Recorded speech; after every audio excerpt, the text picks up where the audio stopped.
guys, welcome to Friday at TotallyBooksessed. We are doing genre recommendations this week and I'm going to be going super fast, so I hope you can keep up-ish because I've filmed this twice now and each time has been 10 minutes and it's just not been working, so hopefully I'm recording this on my camera now, so hopefully it'll be a little bit better, and I'm probably not going to do very much editing, so yeah, let's just go with it. Since we're doing genre recommendations, I'm doing contemporary. I'm really excited to do this because it's my favorite genre, and I want to thank Katie for kind of letting me have it because she's running the contemporary challenge this year, so you should definitely check that out, but she let me have like this genre. We are doing contemporary genre recommendations and I'm just gonna go through a list of books and hopefully, yeah, it'll be good. First up, Anna and the French Kiss by Stephanie Perkins. I love this book so much. I judged it on the cover and the title and I was so wrong, and I was like, I've never been so happy to be wrong because it's just a funny, light, charming. I think Stephanie Perkins really gets the lighter side of contemporary YA super well, and it just, the protagonist is just, you fall in love with her and you fall in love with the love interest who's Etienne, and amazing. Yep. Second book, Ballads of Suburbia by Stephanie Keenert. This is a darker YA, like one of those gritty in your face ones. This one's about like there's alcohol, drug abuse, or stuff like that, but I've read quite a few of those books, but this one remains my favorite, and it's been out for a couple years, but it's still so amazing. Like, it's so in your face, it's no holds barred, it's just fabulous, so definitely recommend it. Third is 5 Flavors of Dumb by Anthony John. This one, I wish more people read it because it's just such a fabulous book. It's about Piper, who is deaf, and she ends up managing a band and she just like goes through shenanigans, and there's a really cute boy, and this book is just so really good because it gets like, you like that summary makes it just sound like, oh, it's just another one of those like contemporary YA, but it's so not, because it's like the family dynamic in this book is so well done too, and the writing, everything just so great. And I think it has a very like, has a really broad appeal, which I think is also really well done. Has really broad appeal, which I think is really good as well. Yeah, so moving on. These ones, like, they might, yeah. Moving on, I have The Skies I Wear by Jenny Nelson. This was my favorite book, 2 years ago, and it's so amazing.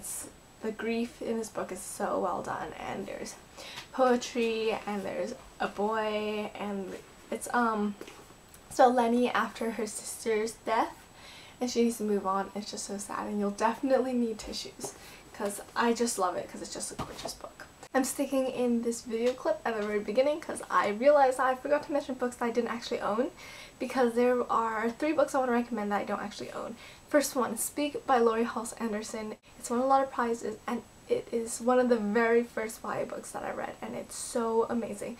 The humor is sarcastic and it's funny and it's dark, but it's still like, it's not like depressing, but it deals with heavy topics in such a superb way. So Speak, it's pretty much a YA classic if you think about it. The second book is Raw Blue by Kirsty Eager. Kirsty Eager is an Australian author, and Raw Blue is an upper YA / new adult type of book if you like that genre. It's just, that book is just so beautiful. I read it and it's like, it makes my heart hurt. It is so good, and it has so many perfect things, and it's like, if you want to know how a perfect book is written, just look at that book. And thirdly is Where She Went by Gail Forman. Where She Went is actually the sequel to If I Stay, which I greatly enjoyed as well, but Where She Went is actually my favorite because I love the protagonist, who's Adam Wilde, one of my favorite YA protagonists. He's perfect and awesome, and I love that book so much. And actually, make that 4 recommendations. Number 4 is Split by Swati Avasti. That one has to do with brothers, bromance for the win, because it's so amazing, and it's also one of those like darker books, like it has to do with domestic abuse and brothers and things like that, and just, if you read it, you'll probably figure out why I love it so much. It's just so perfect. I reread like both of those, Where She Went and Split, this year, and I love them both just as much as I did when I first read them. Anyways, jump back to where I was in the video. Okay. Next is Fall for Anything by Courtney Summers. I will read anything Courtney Summers writes because she's such a talented author. This is her 3rd book. I own her first 2 books and I love them as well. And her latest one's coming out soon, which is I read on NetGalley, and it's so amazing too. This one's also about grief and mystery. There's just the writing, and it's so like strong and gritty. I really enjoyed this, so definitely that one. A Little One Song by Kath Curley. I love Kath Curley so much.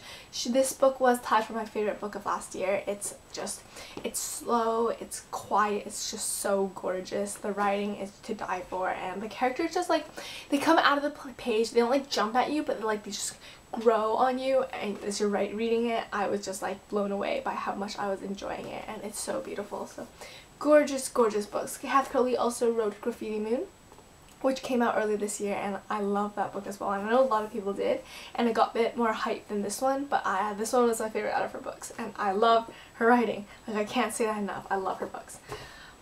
Next is, you probably shouldn't be surprised when I say this, but A Monster Calls by Patrick Ness. Patrick Ness also wrote the Chaos Walking trilogy, which is a dystopian book, but this one's more of just a beautiful book, because it's illustrated too. You can't go wrong with illustrations.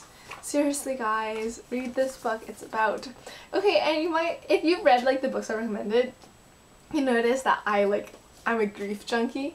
Like, I'm perfectly aware, because I love books that have to deal with grief, and this one doesn't have to do with grief necessarily, but it has to do with like the death, and it speaks of universal truths so well, and it's just, everything is just so gorgeous in this book. So read it. And seriously, it's like one of the prettiest books you'll read. Oh my god. Okay, don't worry, 4 more.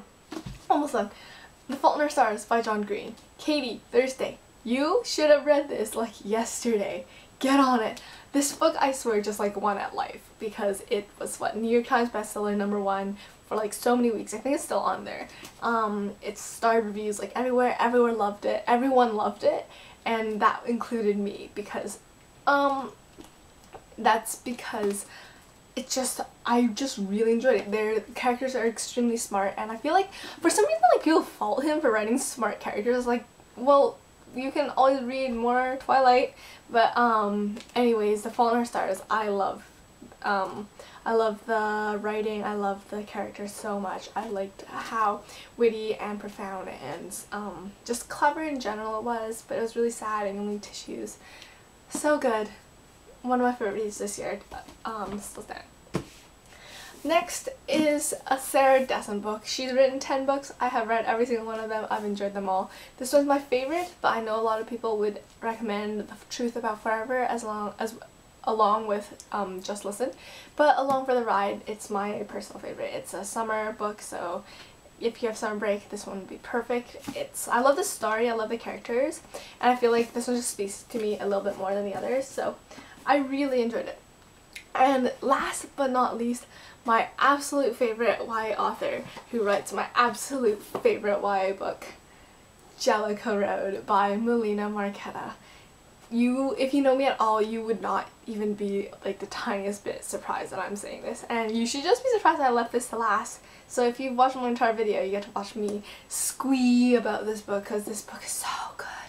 The characters, the writing, the plot, oh my god, it's so intricate, it's so smart, and it's so good. So listen, my favorite contemporary YA, please read it. It's, oh my god, yeah. And it won the Prince honor, like the Prince, like the gold one, not the silver one. It won the Prince award, I think, in 2009.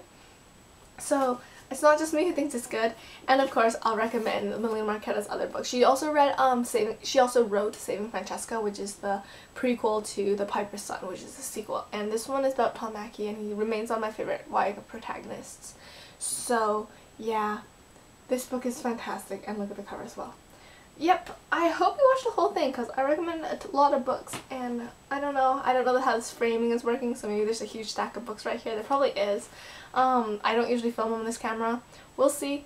I'd love to know in the comments what your favorite contemporary book is, and I'm very excited to say this. I will see you, because we have a new Saturday. I will see you tomorrow, Ashley. Bye!